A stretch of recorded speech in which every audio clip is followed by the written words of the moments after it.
After a lot of back and forth Tuesday night, House Republicans were able to narrowly adopt a budget resolution that would advance President Trump's agenda. The proposal passed in a 217 to 215 vote. Every Democrat and just one Republican, Congressman Thomas Massey of Kentucky, voted against it.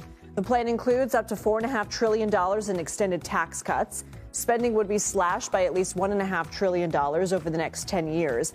And the debt ceiling would be increased by $4 trillion. Senators on both sides of the aisle have expressed concerns the plan could potentially gut Medicaid. Republicans are making cuts in these critical programs, helping American families to generate enough money for a tax break for the wealthiest people in this country. I'm not going to vote for Medicaid cuts, benefit cuts. Work requirements, fine, but 21% of the residents of my state receive Medicaid or CHIP.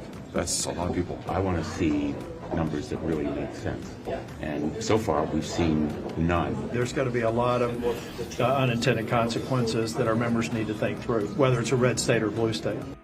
CBS News congressional correspondent Caitlin Huey-Burns has the latest from Capitol Hill. Caitlin?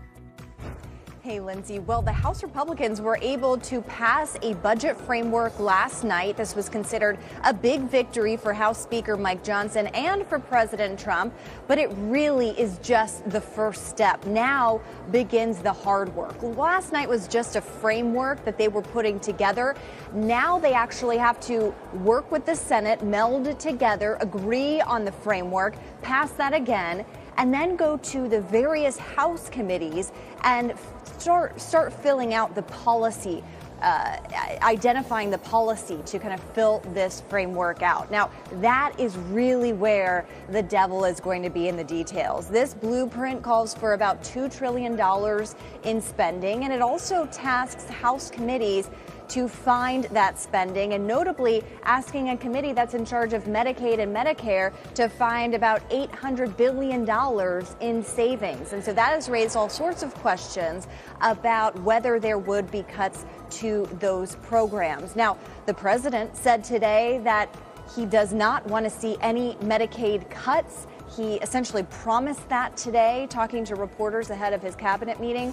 The House Speaker has also said that they want to focus on targeting waste, fraud, and abuse within the program and not on benefits specifically. But the devil is really going to be in the details. What that looks like will matter. And again, last night we saw kind of how fragile this House Republican conference is. They could only afford to lose one vote, and they did. And so moving forward, when it actually gets down to the nitty-gritty of the policy, that's really where this is going to be a challenge. So you had House Speaker Mike Johnson going over to the White House with Senate Majority Leader John Thune to meet with the president to talk through some of the parameters. You had the president's chief of staff, Susie Wiles, up here on Capitol Hill today, meeting with Republican senators to identify what they want to see.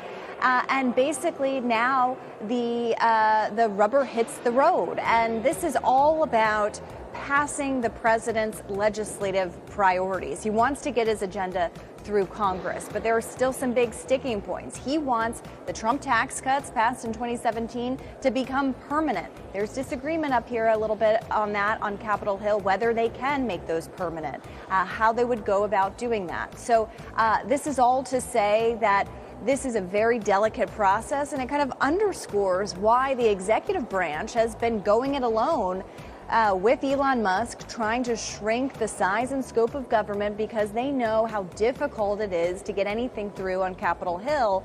Having said that, however, any priorities that the president wants to get, they have to be funded somehow, especially on immigration, especially on taxes and other government spending cuts. So we'll see what happens. Still a long way to go. Should also add that on March 14th, the government runs out of money. That is a whole other problem that this Congress has to deal with. That's separate from this whole budget process, and they still haven't agreed on a deal for that. So a government shutdown once again looming, and we'll see how lawmakers try to get to a deal. Lindsay?